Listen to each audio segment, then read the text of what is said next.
செழிக்கட்டும் விவசாயம், சீர்படட்டும் நிர்வாகம், பானு வீட்டு வழி கல்வி அப்படிங்கிற தலைப்பில் நாம் பல வருடமாக பல்வேறு நல்ல விஷயங்களை பண்ணிகிட்ருக்குறோம். கல்வி எப்படி ஒழுங்குபடுத்துறது, ஒரு மாணவன் எப்படி இருக்கணும், எஜுகேஷன் சிஸ்டம் எப்படி இருக்கணும், பரீட்சை வைக்கலாமா வேண்டாமா, பரீட்சை எப்படி இருக்கணும், பள்ளிக்கூடம் எப்படி இருக்கணும், இப்படின்னு பல்வேறு விஷயங்களை பேசியிருக்கிறோம். ஆனால் ஒரு பெற்றோர் எப்படி இருக்கணும்னு இது வரைக்கும் யாருமே பேசலை. இன்ஃபேக்ட் நானே யோசிக்கலைங்க. அந்த நேரத்தில் தான் ஆனமலை அப்படிங்கிற ஊர்லேருந்து சத்யா அப்படிங்கிற ஒரு டீச்சர் வந்தாங்க. வந்து ஒரு 5 நிமிஷம் பேசினாங்க நம்ம பானு ஹோம் எஜுகேஷனுடைய கலந்தாய்வு கூட்டத்தில். அதில் பெற்றோர்கள் என்ன செய்யணும் அப்படிங்கிறத தெளிவாக சொன்னாங்க. அவங்க என்ன சொல்கிறாங்க, பெற்றோர்கள் தான் எல்லாத்துக்கும் காரணம். எப்பவுமே மாணவர்கள் டீச்சரை விட பெற்றோர்களைத்தான் ஃபாலோ பண்ணுது. அந்த பெற்றோர்கள் வீட்டில் எப்படி நடந்துக்கிறாங்க, எப்படி பிஹேவ் பண்ணுறாங்க அப்படிங்கிறத பொறுத்து தான் அந்த குழந்தை வளருது. அதனால் பெற்றோர்கள் என்ன செய்யணும் அப்படிங்கிறத ரொம்ப சிறப்பாக சொன்னாங்க. அவங்க பேசுனது ரொம்ப பிடிச்சிருந்தனால அவங்கள கூட்டிகிட்டு வந்து இன்னும் ஒரு நல்லா டீப்பாக ஒரு அரை மணி நேரம் 1 மணி நேரம் பேசுங்கன்னு கேட்டுக்கிறதுனால மீண்டும் வந்திருக்கிறாங்க. இப்பொழுது திருமதி சத்யா அவர்கள், ஆனமலை சேர்ந்த சத்யா அவர்கள் இப்பொழுது பேரண்ட்ஸ், அதாவது பெற்றோர்கள் என்ன செய்யணும் அப்படிங்கிறத சொல்லுவாங்க. ஆனால் இது மட்டும் பத்தாது, இன்னும் பெற்றோர்கள் என்ன செய்யணுங்கிறத நானும் நீங்களும் ஆராய்ச்சி பண்ணுவோம். இப்படி பெற்றோர்கள் என்ன செய்யணுங்கிறத வேறு யாராவது லிஸ்ட்டு போட்டு வச்சுருந்தீங்கன்னா வாங்க எங்கிட்ட வந்து சொல்லுங்கள், அதை நம்ம மக்கள்கிட்ட கொடுப்போம். இப்பொழுது நாம் சத்யா பேசுகிற பெற்றோர்கள் என்ன செய்யணும் அப்படிங்கிற விஷயத்தை நாம் கேட்போம். வாழ்க வளமுடன், வாழ்க வளமுடன்.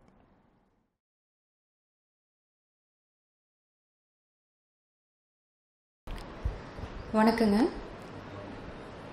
என்னோட பேர் சத்யா. நான் ஆனமலையிலேருந்து வந்திருக்கேங்க. பானு ஹோம் எஜுகேஷன் சிஸ்டம் இதை பற்றின என்னோட சின்ன சின்ன ஐடியாஸ் வந்து உங்களோட ஷேர் பண்ணிக்கலாம் அப்படிங்கிறக்காக வந்திருக்கேன். இப்போ ஸ்கூல்ஸில் வந்து பார்த்திங்கன்னா ஸ்டேட் போர்ட், மெட்ரிகுலேஷன், சிபிஎஸ்சி, இப்போ இன்டர்நேஷ்னல், இன்னும் என்னென்னலாம் வரப்போகுதுன்னு தெரியல, எதுவும் நிறைய லிஸ்ட்டு போயிட்டுருக்கு. இப்படி நிறைய வகையெல்லாம் இருக்குதுங்க. எத்தனை வகை வந்தாலும் 2 கேட்டகரியில் வந்து இது எல்லாத்தையும் பிரிச்சிடலாம். ஒன்று, அறிவை மட்டுமே பலப்படுத்தக்கூடிய ஸ்கூல்ஸ். 2வது, மனசை பலப்படுத்திட்டு அதன் மூலயமா அறிவை பலப்படுத்தக்கூடிய ஸ்கூல்ஸ். இப்படி 2 கேட்டகரியில் வந்து பார்த்திங்கன்னா இந்த ஸ்கூல்ஸ் எல்லாத்தையும் பிரிச்சிட முடியும். சரி, நம்ம என்ன பண்ணுறோன்னு பார்த்திங்கன்னா, ஃபஸ்ட்டு ஸ்கூலில் வந்து குழந்தைங்கள சேர்த்தும் போது எந்த மாதிரியான ஸ்கூல்ஸில் சேர்த்தணும் அப்படின்னு சொல்லிட்டு நம்ம அப்போ தான் திங்க் பண்ண ஆரம்பிப்போம். ஃபஸ்ட்டு நம்ம தேடுறதே எப்படி இருக்குன்னா, ஸ்கூல் வந்து எவ்வளோ பெரிய ஸ்கூல், எத்தனை குழந்தைங்க ஃபஸ்ட் மார்க் வாங்கியிருக்காங்க, ஸ்கூலில் வந்து எத்தனை ஸ்டாஃப்ஸ் இருக்காங்க, எல்லோரும் இங்கிலீஷில் பேசுகிறாங்களா, இது எல்லாம் தான் நம்ம ஃபஸ்ட்டு பார்க்குறோங்க. இதை பார்த்துட்டு என்ன பண்ணுறோம் அப்படின்னா, அந்த ஸ்கூல்ஸில் வந்து அப்ளிகேஷன் வாங்கணும் அப்படிங்கிறதே ஒரு பெரிய போராட்டம். சில பேர்த்து வீட்டில் வந்து லேடிஸ் வந்து என்ன சொல்லுவாங்க அப்படின்னா, எங்கள் அக்கா பையனை வந்து அவ்வளோ பெரிய ஸ்கூலில் சேர்த்துருக்காங்க, எங்கள் அண்ணன் பொண்ணை இவ்வளோ பெரிய ஸ்கூலில் சேர்த்துருக்காங்கன்ட்டு ஸ்டார்டிங் ஆரம்பிப்பாங்க. உடனே குழந்தையோட அப்பா சொல்லுவார், அம்மா உங்கள் அக்கா வீட்டுக்காரரு அந்த இடத்துல ஒர்க் பண்ணிகிட்ருக்காங்க, அவங்களுடைய சேலரி எல்லாம் அந்த மாதிரி இருக்குது, அவங்களால சமாளிக்க முடியும், நமக்கு இப்போ கொஞ்சம் கம்மி, கொஞ்சம் சிரமம் அப்படின்னு சொன்னால் நம்ம அடுத்து என்ன ஆரம்பிப்போம், மெல்ல ஆரம்பிப்போம். ஆமாம், எங்கள் அப்பாவும் தான் இருக்காரு, எங்கள் அக்காவை அப்படி ஒரு மனுஷனுக்கு கல்யாணம் பண்ணி கொடுத்தார், என்னையும் கொண்டு வந்து கல்யாணம் பண்ணி கொடுத்தாரு, கவுண்டம்பாளையத்தில் எங்கள் கனகா அத்தை வீட்டில் என்னை கேட்டாங்க, பெரியநாயக்கம்பாளையத்தில் எங்கள் பெரியப்பாவோட சொந்தத்தில் என்னை கேட்டாங்க, ஈச்சனாரியில் எங்கள் பூர்ணா மாமா வீட்டில் என்னை கேட்டாங்க, அதையெல்லாம் விட்டுட்டு என் கிறகும் இந்த தேனிக்காரரை வந்து நான் கல்யாணம் பண்ணிக்கிட்டேன்னு ஆரம்பிப்போம். அந்த மனுஷன் அதுக்கப்புறம் பேசுவாருங்கிறீங்க, சான்ஸே இல்லைங்க. 10 மணிக்கு ஓப்பன் பண்ணி அப்ளிகேஷன்னா முதல் நாள் நைட்டு 9 மணிக்கு போய் நின்றுவார். சாப்பாடுக்கெல்லாம் எதுக்குமே வீட்டு பக்கம் வரமாட்டார், வந்தால் விடிஞ்சிரும், நம்ம ஆரம்பிச்சிருவோம். சரி, ஒரு வழியாக அடிச்சு புரட்டி அதை இதையும் பண்ணி அப்ளிகேஷனை வாங்கியாச்சு. அப்போ தான் நம்ம மெல்ல ஆஃப் ஆகும். அப்போ தான் அந்த மனுஷன் வீட்டுக்குள்ளேயே முதல்ல வர முடியும். ஓகே, அப்ளிகேஷன் வாங்கியாச்சு. குழந்தைய சேர்த்தாச்சு. குழந்தைகிட்ட சொல்லுவோம், குட்டிமா உன் ஸ்கூல் எவ்வளோ பெரிய ஸ்கூல்ஸ் தெரியுமா, அங்கே நிறைய டாய்ஸ் இருக்குது, ஸ்விங் இருக்குது, அது இதுன்னு எல்லாம் சொல்லி குழந்தை வந்து இமேஜின் பண்ணிடும். குழந்தையோடைய எதிர்பார்ப்பு, ஸ்கூலில் போனால் நல்லா விளையாடலாம், நிறைய பொம்மை இருக்கும் போல இருக்குது, நிறைய ஃப்ரெண்ட்ஸ் இருக்கும் போல இருக்குது. குழந்தை பயங்கரமாக இமேஜின் பண்ணிவிட்டு அது ஒரு பக்கமாக ப்ரிப்பேர் ஆகிக்கும். சரி, ஓகே, குழந்தைய கொண்டு போய் ஸ்கூலில் சேர்த்தியாச்சு. முதல் நாள் வந்து பார்த்திங்கன்னா செம ஜாலியாக போகும். ஏன்னா நம்ம ப்ரிப்பரேஷன் வீட்டில் செமையாக ப்ரிப்பேர் பண்ணி தானே குழந்தைய வேன் ஏற்றுவோம். முதல் நாள் போய் அவங்க உட்காந்தா பக்கத்துல எல்லாம் பார்த்தீங்கன்னு வச்சுங்க, முதல்ல 2 ஸ்டார்ட் பண்ணும், கீன்னு ஆரம்பிக்கும். இதுக்கு ஜெர்க்காயிரும். என்னடா அது, அம்மா இப்படியெல்லாம் சொல்லவே இல்லையே, பொம்மை இருக்குன்னாங்க, ஸ்விங்கில் விளையாட விடுவாங்கன்னாங்க, இதெல்லாம் சொன்னாங்க, இவன் ஏன் கத்துறான், இப்படி திரும்பி அந்த குழந்தையவே பார்த்துட்டு இருக்கோம். அந்த குழந்தைக்கு முதலையே மேட்ரு தெரிஞ்சிடும். இங்கிருந்து தப்பிக்கவே முடியாதுடா, உள்ளே வந்தால் லாக்கு, ஈவினிங் 4 o'clock வரைக்கும் உள்ளதான் இருக்கணும். இந்த குழந்தைக்கு தெரியாது, ஏன்னா அம்மா செம கைடு, கொண்டு போய் ஏத்துனா சரின்னு கொண்டு வந்து தள்ளிட்டு நம்மளும். என்ன ஒன்று பார்த்தீங்கன்னா, முதல் நாளுக்கு தான் அதுக்கு வந்து ஒரு ½ டே இருந்ததுக்கப்புறம் தான் அதுக்கு மேட்ரு புரியும். ஓ, அம்மா சொன்ன ஸ்கூல் வேற, கொண்டு வந்து தள்ளுன இடம் வேற. அடுத்த நாள் 6 மணிக்கு எழுப்பினோம்னா 6 மணிக்கு வீ வீ வீன்னு ஹாரன் சவுண்டை விட குழந்தை சவுண்டு தான் இருக்கும். இதில் அப்பா வேற, அன்னைக்கே சொன்னேன் நிறுத்துறீங்களா கொஞ்சம், அப்பா ஆஃப். அப்புறம் என்ன பண்ணுறது, அடிச்சு பிடிச்சி கிளப்பி திணிக்காம 8 மணி வேனில் குழந்தைய ஜிம் பண்ணி ஏற்றி விட்டு அனுப்பிச்சிருவோம். 2ஆவது நாள் அழுகும், 3ஆவது நாள் அழுகும், 4ஆவது நாள் அழுகும். அப்புறம் என்ன பண்ணும், இந்த குழந்தை பக்கத்தில் இருக்கிற குழந்தையோடைய வாயை பார்த்துக்கிட்டு இருக்கோம். இதுக்கு மேலே தப்பிக்க முடியாது, சரி இவன் பையாவது பார்த்து கொஞ்சம் டைம் பாஸ் பண்ணலாம். உடனே இப்போ அந்த குழந்தை, இனி நம்மளும் தப்பிக்க முடியாது, இவன் பையாவது பார்த்து டைம் பாஸ் பண்ணலாம். இது அதை பார்க்கும், அது இதை பார்க்கும், கடைசியில் அழுது முடிச்சு 2 ஃப்ரெண்டாகி சொல்லும். தப்பிக்கவே முடியாதுடா, வேறு வழி இல்லை, அக்செப்ட் பண்ணிக்குவோம், குழந்தை ஏற்றுக்கும். சரி, ஓகே, அடிச்சு பிடிச்சி ஒரு மாதம் எல்லாம் முடிச்சாச்சு. சிலபஸ் ஸ்டார்ட் ஆகும். எல்கேஜி குழந்தைங்க தமிழ், இங்கிலீஷ், மேக்ஸ், இவிஎஸ், அது இல்லாமல் கம்ப்யூட்டர், ஹிந்தி, இத்தனை சப்ஜெக்ட்ஸ். வேறு வழி, குழந்தை பழகிக்கும். நல்லா வீட்டில் டேஸ்ட்டாக அம்மா செய்கிறத சாப்பிட்டுட்டு, காக்கா கோழியில் வேடிக்கை பார்த்துட்டு, நல்லா மத்தியானம் ஹாயாக தூங்கி எழுந்திரிச்சு விளையாட வேண்டிய வயசில் சேரில் உட்காந்துக்கிட்டு, அரை தூக்கத்தில் உட்காந்துட்டு baa baa black sheep, Johnny Johnny yes papa, விதியேன்னு பாடிட்டுருக்கும். ஆனால் நமக்கு அதுதான் பெருமை. அவ்வளோ பெரிய ஸ்கூலில் என் குழந்தை படிக்குது, ரைம்ஸ் எல்லாம் எவ்வளோ சூப்பராக சொல்ல தெரியுமா, குழந்தைகிட்ட கேட்டால் தானே தெரியும் அது என்ன கண்டிஷனில் உட்காந்து சொல்லிட்டு இருக்குது அப்படின்ட்டு. சரி, இது குழந்தைங்களுடைய எக்ஸ்பெக்டேஷன் இப்படி ஆயிடுச்சோம். ஸ்கூல்ஸ் வந்து பார்த்தீங்கன்னா இவங்களுடைய எதிர்பார்ப்புகள் என்ன அப்படின்னா, அறிவு சார்ந்த ஸ்கூலில் வந்து நம்ம குழந்தைய சேர்த்தியாச்சுங்க. இவங்க முதலையே சொல்லிடுவாங்க, உங்கள் குழந்தையே நாங்கள் ஃபஸ்ட் ரேங்க் வாங்க வைக்கிறோம், ஆனால் அதுக்கு எங்களுடைய ஸ்கூலில் சில ரூல்ஸ் இருக்குது. லீவ் போடக்கூடாது. நம்ம லீவ் போடாமையா படித்தோம், எத்தனை தாத்தா பாட்டியை கொண்டிருக்கோம் நம்ம லீவ் போடுறதுக்காக. ஆனால் லீவ் போடாமல் தான் இருக்கணும். ஏன்னா இவங்க கிட்ட வந்து காரணம் சொல்ல முடியாது. தாத்தா பாட்டிக்கு உடம்பு சரியில்லை, தாத்தா பாட்டிக்கு தான் உடம்பு சரியில்லை, உனக்கு என்ன பிரச்சனை, தாத்தா இறந்துட்டார், உனக்கு லீவ் கிடையாது. அப்பா அம்மாக்கே உடம்பு சரியில்லைனாலும் குழந்தைங்களுக்கு லீவ் கொடுக்க மாட்டாங்க, வாங்கவே முடியாதுங்க. அவங்ககிட்ட தப்பிக்கிறதுக்கு வழியே இல்லை, குழந்தை போய்தான் ஆகணும். முதல் விஷயம், லீவ் கொடுக்கவே மாட்டாங்க. 1. 2வது வந்து கேட்டிங்க அப்படின்னா, அவங்க கொடுக்கக்கூடிய அவங்க சொல்கிற எல்லா விஷயங்களையும் நீங்கள் கேட்டு தான் ஆகணும், வேறு வழியே இல்லைங்க. அங்கே போய் உட்காந்துக்கிட்டு அவங்கக்கிட்ட வந்து நம்மளுடைய ரூல்ஸை வந்து பேசுகிறதுங்கிறது ரொம்ப கஷ்டம். நீங்கள் நிறைய பார்த்துருப்பீங்க, அப்ளிகேஷன் போட்டுட்டு நம்ம உள்ளே போகும்போதே வந்து பார்த்தீங்கன்னா அந்த ஸ்கூலினுடைய அட்மாஸ்பியரே ஒரு டிஃப்ரெண்ட்டாக இருக்கும். அறிவு சார்ந்த ஸ்கூலில் வந்து கரஸ்பாண்டண்ட்டை பார்க்கவே முடியாதுங்க, ரொம்ப சிரமமான ஒரு விஷயம். கரஸ்பாண்டெல்லாம் எப்படி இருப்பாங்க தெரியுங்களா, நெருப்புடா, நெருங்குடா, முடியுமா, நம்ம கண்ணிலேயே கரஸ்பாண்டன்ட் பார்க்க முடியாது. ஸ்கூலில் சேர்த்திட்டு 2 வருஷங்களெல்லாம் கரஸ்பாண்டன்ட் யாருமே தெரியாமல் இருக்கிற பேரண்ட்ஸ் எல்லாம் இருக்காங்க. போனால் அப்படியும் ட்ரை பண்ணோம்னா பிரின்சிபல் மட்டும்தான் பார்க்க முடியும், அவங்கள தான் பார்க்கணும், அவங்கக்கிட்ட தான் பேசணும். நம்ம இவங்ககிட்ட ஒரு மேட்ரு சொல்லணும், இவங்க கரஸ்பாண்டன்ட் கிட்ட மேட்ரு சொல்லுவாங்க, கரஸ்பாண்டன்ட் பின்னாடி பிரின்சிபல் கிட்ட சொல்லுவார், இவர் மறுபடியும் நமக்கு அப்பாயின்மெண்ட் கொடுப்பார், திருப்பியும் போய் ஒரு லீவ் வாங்கணும் அப்படின்னா நம்ம இத்தனை டைம் அலையணும் ஒரு லீவுக்கு. இந்த மாதிரி இருக்குது. ஆனால் நம்ம என்ன பண்ணிட்டோம்னா சில விஷயங்களுக்காக சகிச்சுக்கிட்டு போக பழகிட்டோம். ஏன்னா குழந்தை ஸ்கூல் பெரிய ஸ்கூல்னு ஆயிடுச்சுங்க, மார்க்கு நல்லா வாங்க வைக்கிறாங்க. நிறைய குழந்தைங்க வந்து பார்த்தீங்கன்னா 10th வந்து 495க்கு மேலே மார்க் வாங்கிட்டாங்க. ப்ளஸ் டூலாம் பார்த்தீங்கன்னா 1195க்கு மேலே மார்க் வாங்குறாங்க. அப்படிங்கிறப்ப அதுதான் நமக்கு பெருசாக தெரியுது. இடையில இருக்கக்கூடிய இந்த பிரச்சனைகள் எல்லாம் இருந்தாலும் இதை சகிச்சுக்கிட்டு போய்க்கலாம். சரி விடு, ஒரு நாள் ஃபங்க்ஷன் தானே, அது போகாமல் இருந்துக்கலாம். இப்படி ஏதாவது ஒன்று நம்ம இமேஜின் பண்ணிக்கிட்டு அனுசரித்து போய்க்கிறோம். இது ஒரு விஷயம். ரெண்டாவது வந்து பார்த்தீங்கன்னா, நான் வந்து ஸ்கூலில் ஒரு 7 வருஷம் ஒரு ப்ரைவேட் ஸ்கூலில் ஒர்க் பண்ணியிருக்கேங்க. நீங்கள் வந்து குழந்தை வந்து நம்ம கொண்டு போய் ஸ்கூலில் சேர்த்துனதுமே நாங்கள் என்ன பண்ணுவோம் தெரியுங்களா? ஒரு 5 மாதத்தில் கேட்டகிரி பிரிப்போம். அந்த குழந்தைக்கு எல்லாம் சொல்லிக் கொடுப்போம். சொல்லிக் கொடுத்து அந்த குழந்தையினுடைய கண்டிஷன்ஸ் வந்து கேட்டகிரி பிரிப்போம். Best, average, poor. இந்த பெஸ்ட் அப்படிங்கிற குழந்தை எப்படி இருக்குன்னா, நாங்கள் ஒரு விஷயத்தை கற்றுக் கொடுக்குறோம் அப்படின்னு வச்சுக்கோங்க, கப்புன்னு பிடிச்சிக்கும். அதாவது படிப்பு விஷயத்தில் அந்த குழந்தைக்கு கற்பூர புத்தி, அதுதான் உண்மை. ரெண்டாவது வந்து பார்த்தீங்கன்னா, ஒரு 2 நாள் 3 நாள் அப்படி குழந்தைக்கு அதையே திருப்பி திருப்பி சொன்னோம்னு வச்சுக்கோங்க, ஒரு வழியாக கொஞ்சம் பிடிச்சிக்குவாங்க. 3வது குழந்தை, நீங்கள் எவ்வளோதான் உட்காந்து கற்றுக் கொடுத்துட்டே இருந்தாலும் பேசு பேசு, நீ பேசு, நான் கேட்குறேன், இப்படி தான் இருக்குமே தவிர குழந்தைக்கு உள்ளேயே மேட்ரு போகாதுங்க. ஏன்னா அதுக்கு இன்ட்ரெஸ்ட் ஸ்டடீஸில் கிடையாது. அந்த குழந்தையோட இன்ட்ரெஸ்ட் வேற எங்கேயோ இருக்குது, நம்ம கண்டுபிடிக்கவே இல்லை. குழந்தைய பிடிச்சி உட்கார வச்சு நம்ம இதை திணிக்கி பார்த்துட்டு இருக்கோம்.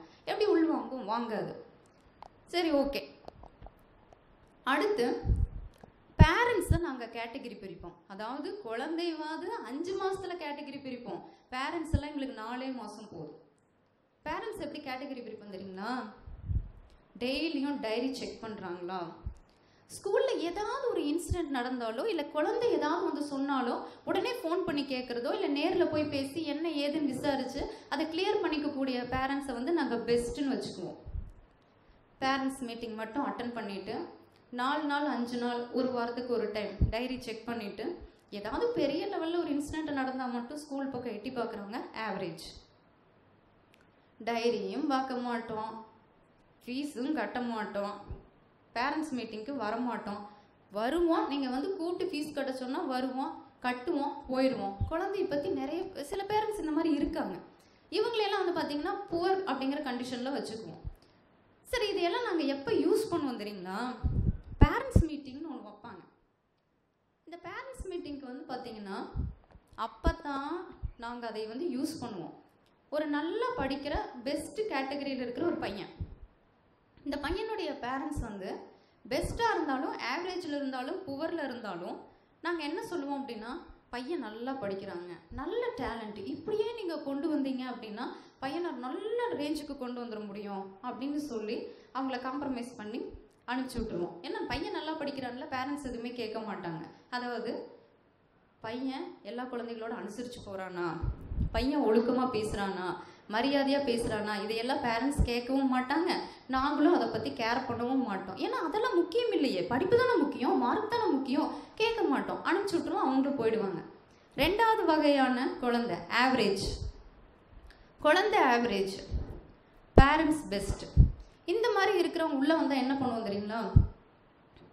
பையன் நல்லா தாங்க படிக்கிறான், எழுதும் போது அவனுக்கு மறந்துடுது, ஸோ அவனுக்கு கொஞ்சம் மறதி ப்ராப்ளம் இருக்குது, இதில் சின்ன மேட்ரு தாங்க, அடுத்த எக்ஸாம் வரும்போது பையனை நல்லா கொண்டு வந்துடலாம் அப்படின்னு சொல்லி பெஸ்ட் பேரண்ட்ஸை அனுப்பிச்சி விட்ருவோம். குழந்தை ஆவரேஜுங்க, பேரண்ட்ஸும் ஆவரேஜ். இந்த மாதிரி இருந்தாங்கன்னா எங்களுக்கு கொஞ்சம் ஈஸி. அதாவது என்ன சொல்லுவோன்னா, பையன் மறந்துடுறான், நாங்கள் அதை டைரியில் மென்ஷன் பண்ணுறோம்.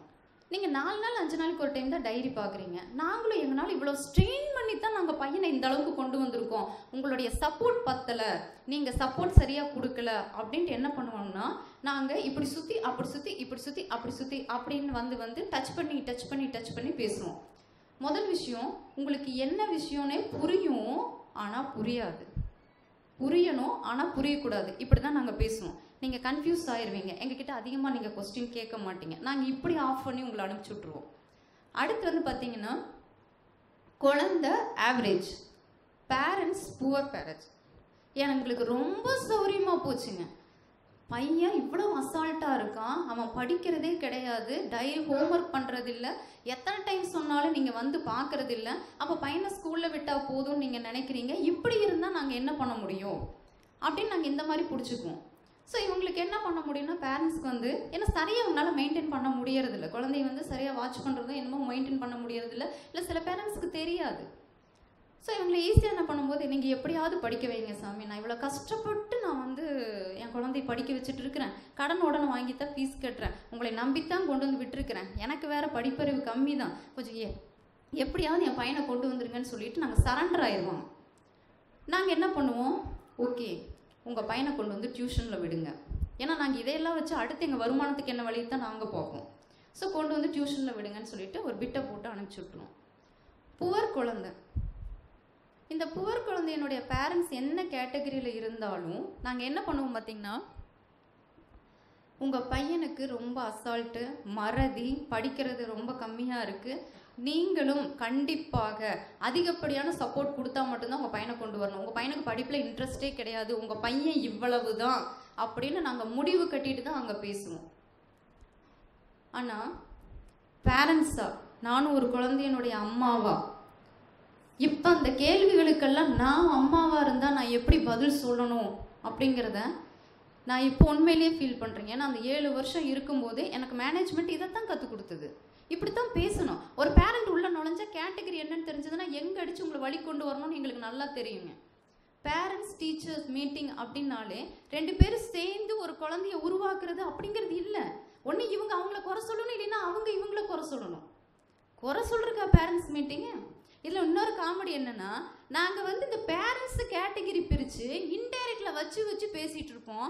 பேரண்ட்ஸ் பாவங்க, நாங்கள் அவங்களத்தான் பேசுகிறோங்கிறதே தெரியாமல் இவங்களும் சேர்ந்து குழந்தைய பிடிச்சிட்டு திட்டிகிட்டு இருப்பாங்க. குழந்தைக்கு என்ன தெரியும்? அது விளையாடும். அசால்ட்டுங்கிறது சாதாரண விஷயம்தான், கவனக்குறைவு ஈஸியான விஷயம்தான். ஏன்னா விளையாட்டில் இருக்கக்கூடிய ஒரு ஈர்ப்பு, ஈடுபாடு இதில் இருக்காதுங்க, படிப்பில் இருக்காது. ஏன்னா நான் படிப்பை விளையாட்டை சொல்லித்தரவே இல்லையே. ஏய் சிரிக்காத, சத்தம் போட்ட சிரிக்கக்கூடாது, சிரிக்கக்கூடாதுன்னு கிளாஸ் எடுக்கிறதுக்கு அது என்ன சிரிச்சா போச்சா ரவுண்டா? இல்லைங்க, குழந்தை அது சிரிக்கத்தான் செய்யும், விளையாடத்தான் செய்யும். நமக்கு விளையாட்டுத்தனமாக சொல்லி கொடுக்க தெரியலைங்கிறது தான் உண்மை. இதை போய் எந்த ஸ்கூல்லையாவது நம்ம பேச முடியுமா? மிஸ் உங்களுக்கு சிரித்து பாடம் நடத்துறதுக்கு தெரியலன்னு எந்த அம்மாவாவது போய் அந்த குழந்தையுடைய டீச்சர்கிட்ட பேச முடியுமா? பேசுகிற தைரியம் நமக்கு இருக்கா? பேசினோம்னா சண்டை தான் வரும். சண்டை வந்தோம்னா நம்ம குழந்தைய கொஞ்சம் அப்படி நகர்த்தி விட்டுருவாங்க. இது வேற ஒரு பக்கம் பயம், ஏன்னா இன்டைரக்டாக த்ரெட்டன் பண்ணுவாங்க. நம்ம ஒன்றுமே போய் பேசுறது ரொம்ப சிரமம்.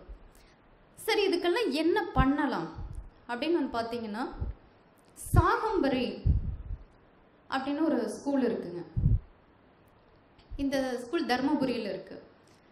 ஒரே ஒரு தடவை அந்த ஸ்கூலில் நீங்கள் குழந்தைங்க சேர்த்துங்க, இல்லை தூரம் நிறைய ப்ராப்ளம்ஸ் இருக்கும், அது நம்மளுடைய தனிப்பட்ட விருப்பம்.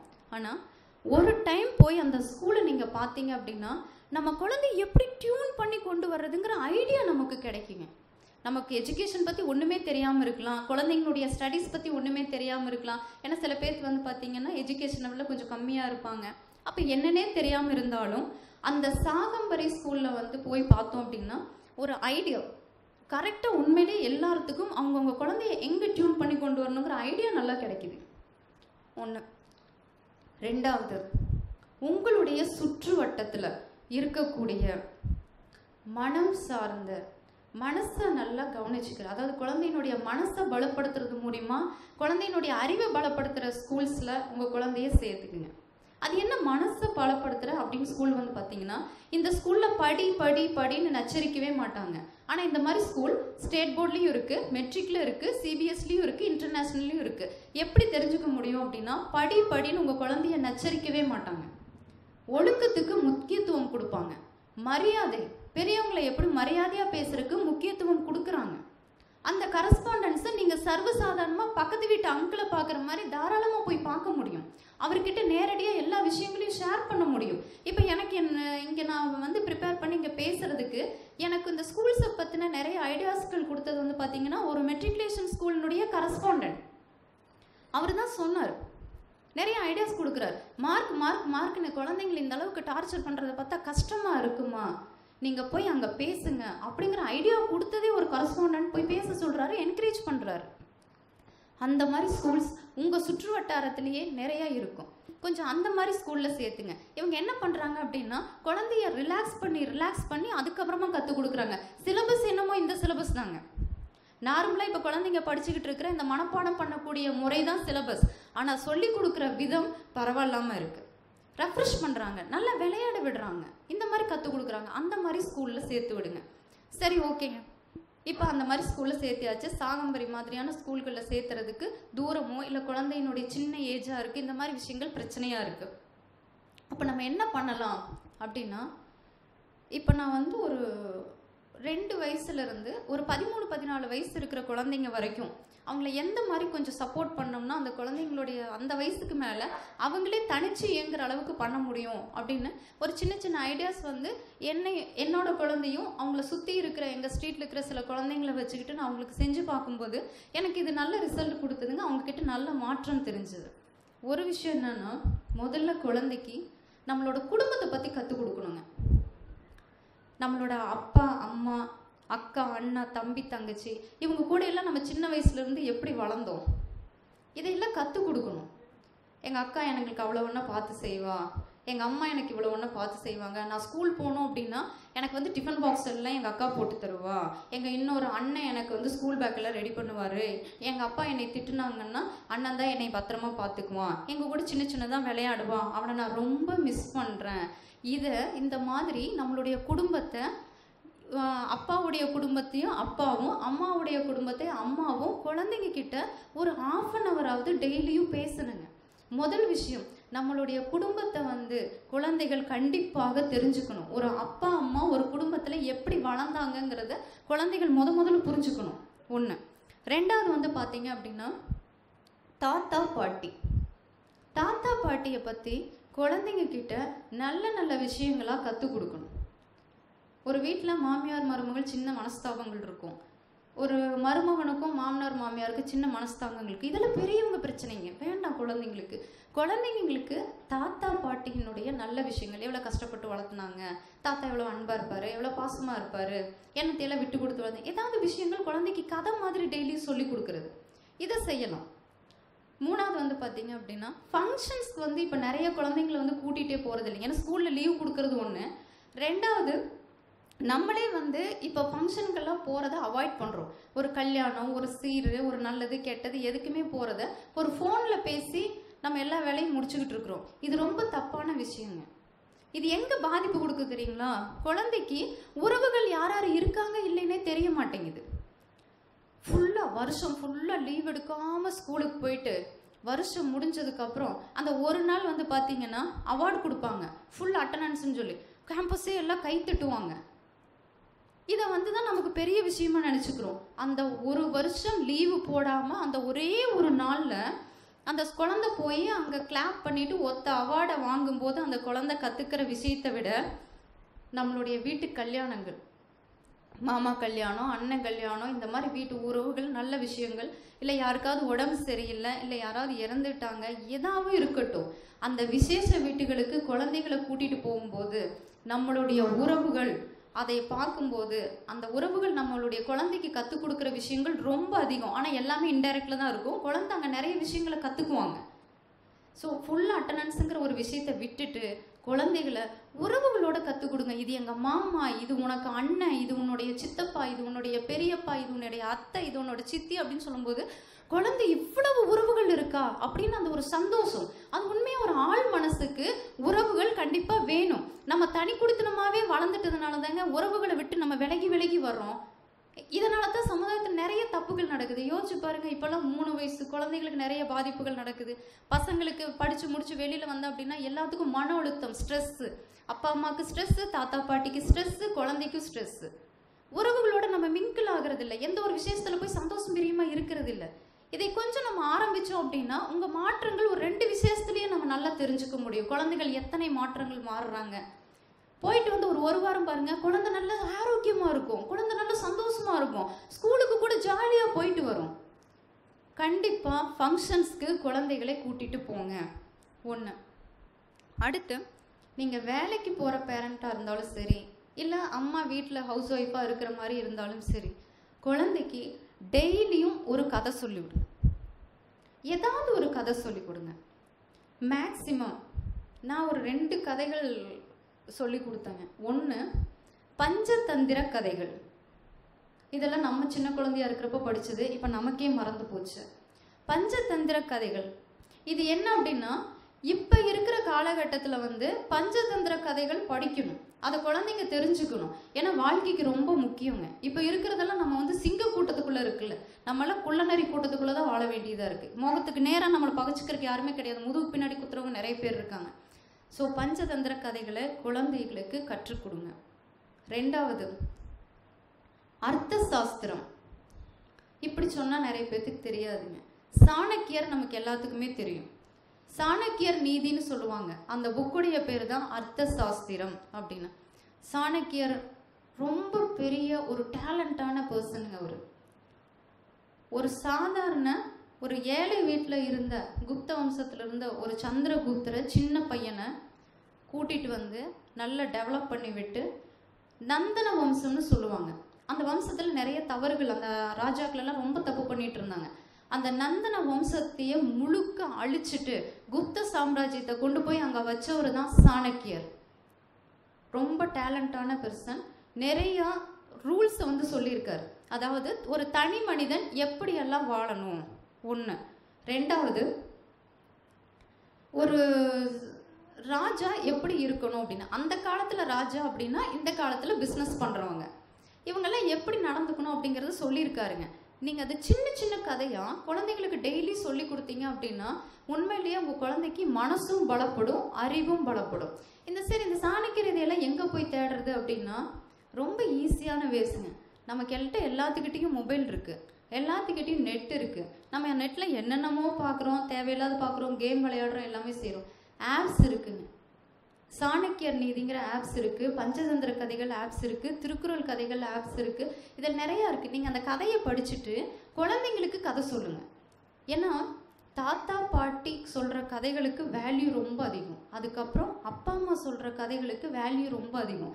கதை சொன்னீங்க அப்படின்னா குழந்தைங்களுடைய அறிவு, மனசு எல்லாமே பலப்படும். குழந்தைங்க இந்த சமுதாயத்துக்கு ஒரு நல்ல குழந்தைங்களா வருவாங்க. ஒன்று. அடுத்து வந்து பார்த்தீங்க அப்படின்னா கண்டிப்பாக வீட்டில் சீரியல் யாராவது பார்க்குற மாதிரி இருந்தது அப்படின்னா முதல்ல சீரியல் வந்து அவாய்ட் பண்ணிடுங்க. சீரியல் மாதிரி ஒரு ரொம்ப ரொம்ப அடிக்ட் பண்ணக்கூடிய ஒரு விஷயம் எதுவுமே கிடையாது. ஆண்களுக்கு சொல்லுவாங்க இந்த போதை வஸ்துக்கள் எல்லாம் உபயோகப்படுத்தினோம்னா எவ்வளவு பாதிப்பு அப்படின்னு சொல்லி போட்டு நிறைய ஆர்டிக்கல் அது இதுன்ட்டு என்னென்னமோ நிறைய டெய்லி நம்ம படிக்கிறோம், கேட்குறோம். இன்னும் சொல்லப்போனால் அதை லேடிஸ் கிட்ட கேட்டால் தான் அதனுடைய பாதிப்புகள்லாம் நிறையா தெரியும். லேடிஸ் எந்த அளவில் பாதிக்கப்படுறாங்கன்னா சீரியல் தாங்க நிறைய பிரச்சனைகள் ஒரு குடும்பத்துக்குள்ளே வருது.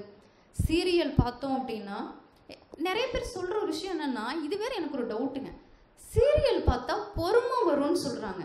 ஆனால் உண்மையிலேயே சீரியல் பார்த்தீங்கன்னா கோபம் வரும், டென்ஷன் வரும், இரிட்டேட் ஆகும்.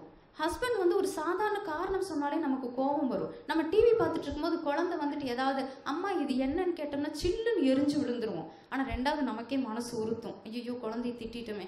அப்புறம் போய் கொஞ்சுவோம். நம்ம எவ்வளோ கொஞ்சனாலும் அது குழந்தைக்கு கேட்காதுங்க. அந்த திட்டினது தான் குழந்தைக்கு கஷ்டமாக இருக்கும். நமக்கு சீரியல் முக்கியமாக குழந்தை முக்கியங்கண்ணா?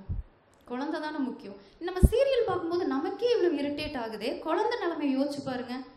அது இதையவே பார்த்துக்கிட்டு இருக்கும். அதுக்கு அங்கே நடக்கிற விஷயங்கள் என்னன்னே தெரியாது. ஆனால் குழந்தைக்கும் அந்த டென்ஷன் தொத்திக்கும். குழந்தையும் டென்ஷனோட தான் இருக்கும். வீட்டுக்குள்ளே ஒரே இறுக்கம் இருக்கும். ஸோ சீரியல் கண்டிப்பாக அவாய்ட் பண்ணுங்கள். குழந்தை வீட்டில் இருக்கிற நேரங்களில் டிவி பார்க்காதீங்க. குழந்தைங்களோட டைம் ஸ்பெண்ட் பண்ணுங்கள். ஏன்னா எவ்வளோக்கு எவ்வளவு குழந்தைங்களோட டைம் ஸ்பெண்ட் பண்ணுறோமோ அவ்வளோக்கு எவ்வளவு தான் குழந்தைங்கள ஒரு அவங்களுடைய பாசிட்டிவ் நெகட்டிவ் எல்லாம் நம்ம நல்லா தெரிஞ்சுக்க முடியும். ஏன்னா நம்மளை விட நம்ம குழந்தைங்க தான் ரொம்ப டேலண்டடாக இருக்காங்க. அவங்கவுங்க வீட்டில் ஒரு 8 வயசு குழந்தை, 3 வயசுல குழந்தை, 4 வயசு குழந்தை, 5 வயசு குழந்தை, 10 வயசு குழந்தை, 12 வயசு குழந்தை இருக்கும். அந்த குழந்தைங்களுடைய வயசுக்கு நீங்களும் கொஞ்சம் கீழே இறங்கி மூவ் பண்ணுங்க. 8 வயசு குழந்தைக்கு என்ன சொன்னால் பிடிக்கும்? 8 வயசு குழந்தைக்கு அதே மாதிரி பொம்மையை வச்சுக்கிட்டு விளையாண்டா பிடிக்கும். அவள் ரேஞ்சுக்கு இறங்கிட்டு கதை பேசினா பிடிக்கும். உன் ஃப்ரெண்டு இன்னைக்கு என்ன சொன்னா அதை ஈஸியாக உட்காந்து கேட்டுட்டு பேசினோம்னா அந்த குழந்தை நமக்கு நிறைய விஷயங்கள் கற்றுக் கொடுக்கும்.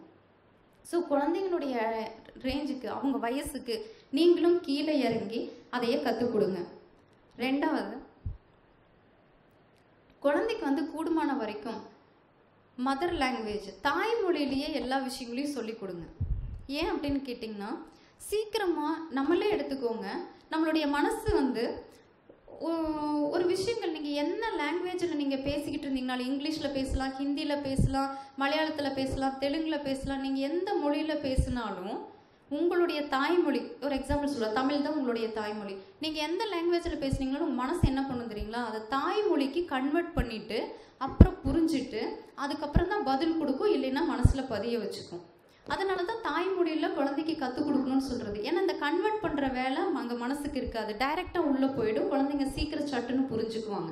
ஸோ தாய்மொழியில் கற்றுக் கொடுங்க. குழந்தை இங்கிலீஷ் ஸ்கூலில் படிக்கட்டும், ஹிந்தி மெயின் சப்ஜெக்டாக செகண்ட் லாங்குவேஜாக இருந்துட்டு போகட்டும், ஆனால் வீட்டில் தாய்மொழியில் மட்டுமே எல்லா விஷயங்களும் கற்றுக் கொடுங்க.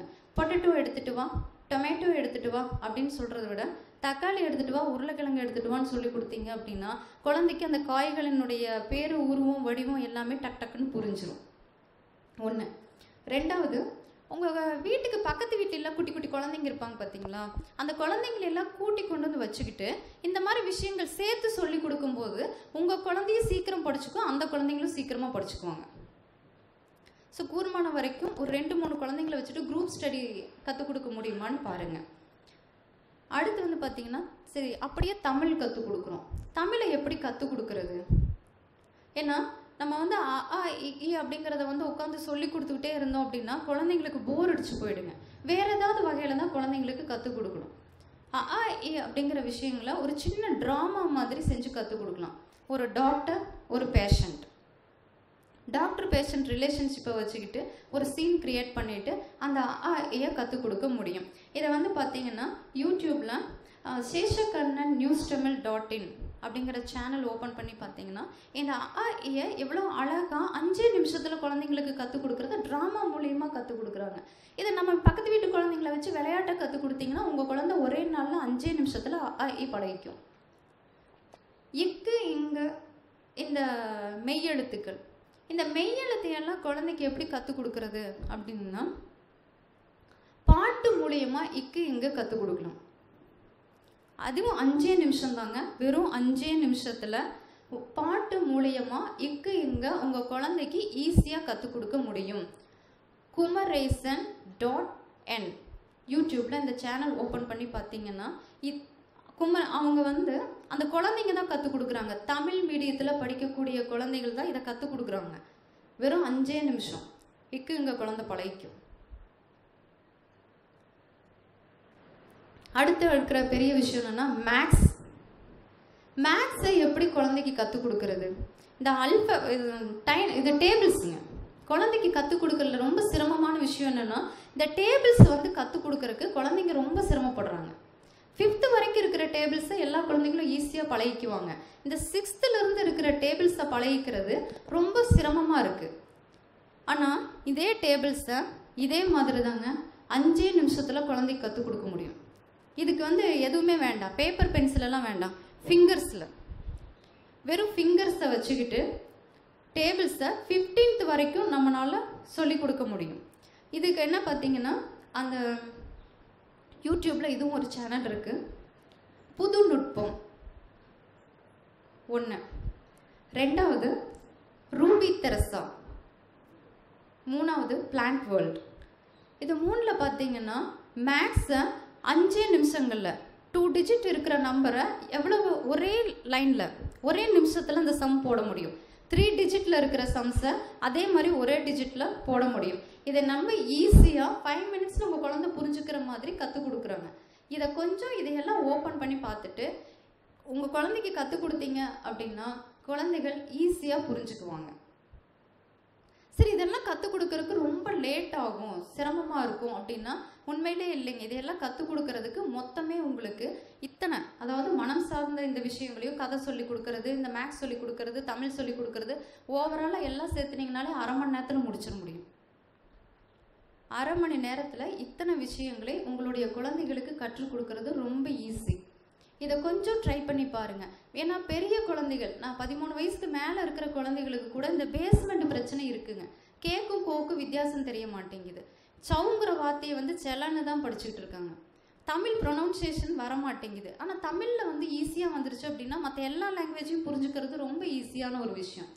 ஸோ தமிழை கற்றுக் கொடுங்க, மேக்ஸை ஈஸியாகவே கற்றுக் கொடுக்க முடியும். இதை ஒரு டைம் ஓப்பன் பண்ணி இதை பாருங்கள், இதை ஒரு டைம் ட்ரையல் பாருங்கள். உங்களுக்கு ரொம்ப இன்ட்ரெஸ்ட்டாக இருக்கும். நம்ம எவ்வளோ தான் ஸ்ட்ரெஸ்ஸில் இருந்தாலும் ஒரு 2 செகண்ட் நமக்கு ஸ்ட்ரெஸ் ரிலீஸ் ஆகுது, நமக்கு இன்ட்ரெஸ்ட் வந்துடுது இந்த சம்ஸ் எல்லாம் எப்படி போடுறது அப்படின்ட்டு. ஸோ இது கொஞ்சம் ட்ரையல் பாருங்கள், நல்லபடியாக இதை வந்து நம்ம குழந்தைங்கள அருமையாக கொண்டு வர முடியும். இதுக்கெல்லாம் சேர்ந்து பொதுவாக எக்ஸ்ட்ரா ஒரே ஒரு விஷயம் வந்து என்னென்னா, குழந்தைங்களுக்கு உங்கள் வீட்டில் இருக்கிற வேலைகளை கற்றுக் கொடுங்க.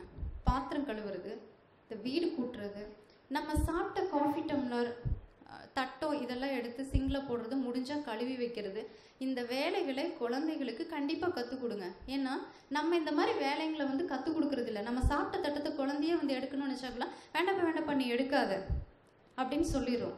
இன்றைக்கி வந்து இந்த வேலைகள் கற்றுக் கொடுக்கலைன்னா நாளைக்கு உங்களுக்கு உடம்பு சரியில்லைன்னா கூட ஒரு டம்ளர் தண்ணி கொண்டு வந்து குழந்தைங்க கொடுக்குறதுக்கு யோசிக்கிறாங்க.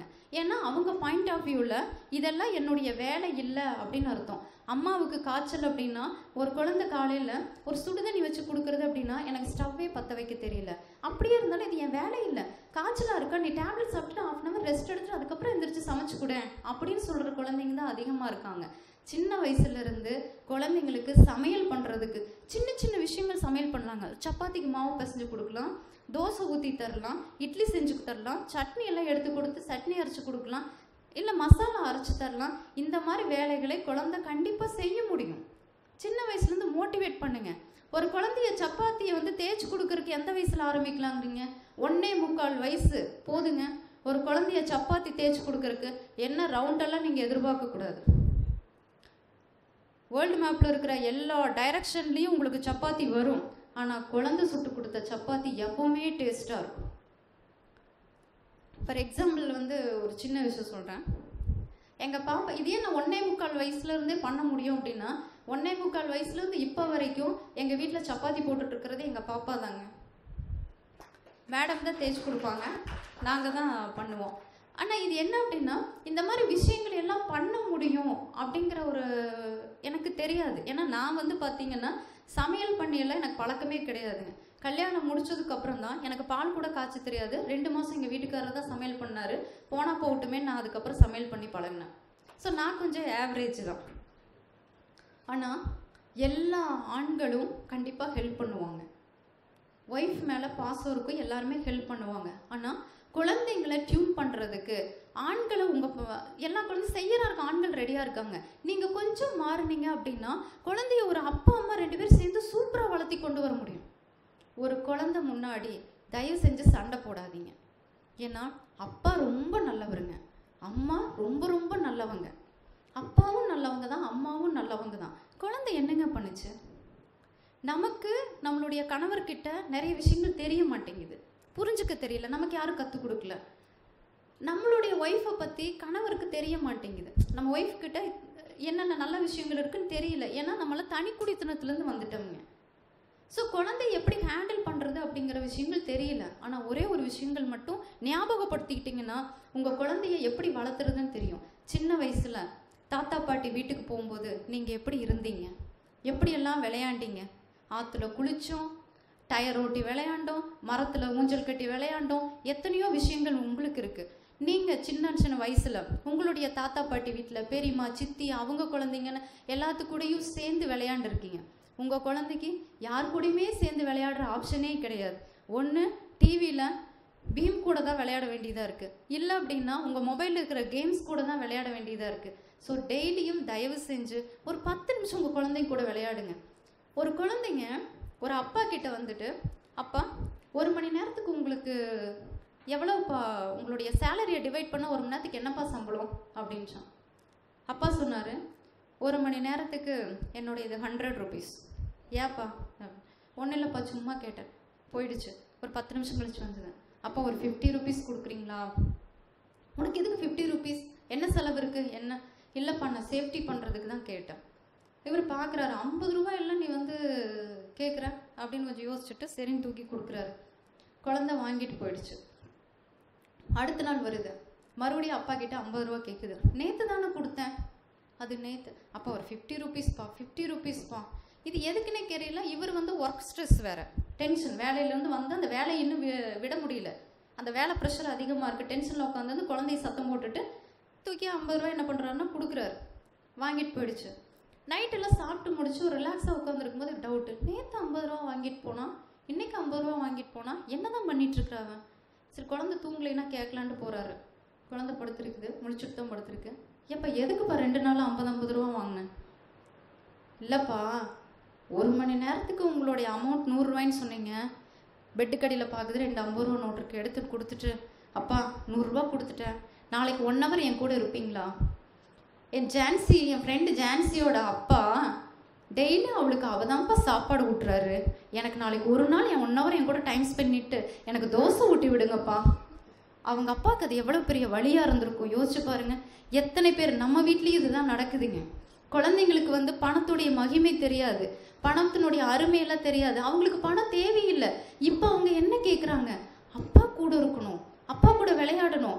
என் ஃப்ரெண்டோடைய அப்பா மாதிரி எங்கள் அப்பா என்னை சைக்கிளில் கூட்டிகிட்டு போகணும், ஜாக்கிங் கூட்டிகிட்டு போகணும், இல்லை வீட்டில் விளையாடணும், நான் என் அப்பா கிட்ட தான் சாப்பிடணும், அப்பா மேலே படுத்து தூங்கணும்.